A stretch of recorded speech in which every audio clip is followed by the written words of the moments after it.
mo!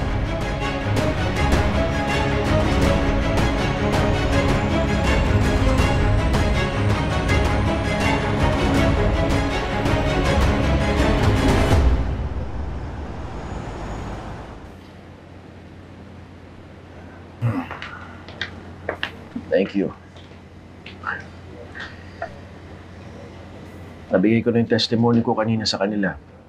Nabigay ko na yung listahan ng items tsaka yung worth ng mga nanakaw sa atin. Sige po. Magbibigay na rin kami ni Ate Lilet ng testimony. Okay. Nga pala, ba't pala kayo nandun? Kasi nag-usap kami ni Ate Lilet na magkakape kami around the area tapos biglang ganun yung nangyari. Well, masyadong delikado yung nangyari kanina. Buti na lang walang masama nangyari sa inyo. Kaso, ito lang ang problema pa rin yung bag ko eh. Nandun lahat ng pambayad sana namin sa mga wedding suppliers. Cash talaga yung dala mong pambayad? Yun yung request nung supplier ng bulaklak eh. Para daw mabayaran nila kaagad yung mga suppliers tsaka ibang decorations. Sana talaga mahuli na yung mga hold-upper. Para mabalik sa atin yung pera at mga gamit natin. Pero nagsisimula na rin naman daw yung police hot pursuit dun sa mga hold-upper eh. Mahuhuli din yung mga yun. Sana ba?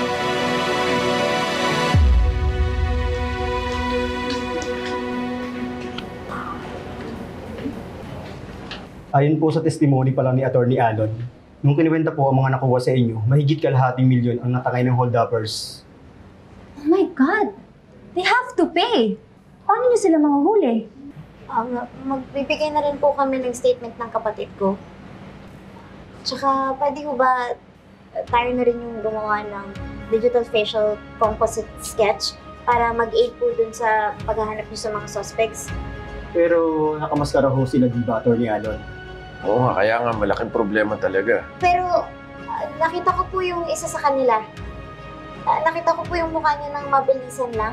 Kasi, Trixie, nung nahablot mo yung mask, nung bumagsak yung hold-upper, medyo malapit sa akin eh, kaya nakita ko yung mukha niya. Sigurado ka, attorney, minsan yung... Oo, yes.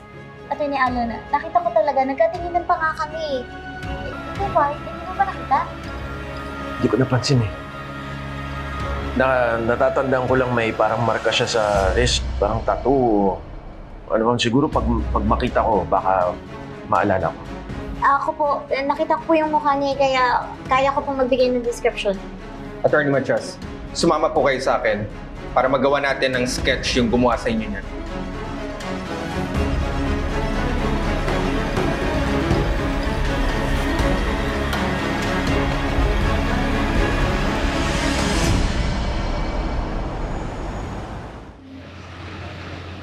Importante, wala namang masyadong nasaktan sa atin. Mas importante pa rin ang buhay kaysa sa pera. Well, tama ka naman doon, Attorney Lilet, pero makakainis pa rin. Pera sana yun para sa kasal namin ng kapatid mo. Kakahanap ka rin ng paraan. Ang importante, matutuloy pa rin yung kasal dahil ligtas tayo. Lilet, alam ko hindi pa kayo ganun ka-okay ni Era, pero importante ka sa amin. I really think you should be there to witness your sister's wedding. Thank you, Atty. Alon. Kahit na wala akong masyadong believe sa'yo, concern ka pa rin sa amin ni Trixie. Sa amin ni Era. Siyempre naman. Your family. Don't worry, ako bahala kumausap kay Era. Okay, we want you to be there. Sa kasal. Sa buhay namin.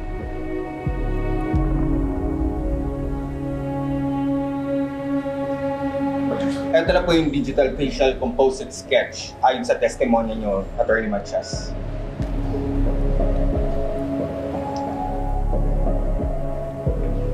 Siya nga to. Atty. Alon, naalala mo na ba siya? Hindi pa rin eh. Basta yung tatulan talaga yung natatandaan ko. Sige po, hanapin natin yan. Baka nasa paligid lang yan. Sana kung merong CCTV man lang dun sa lugar na yon, mas madali natin malalaman.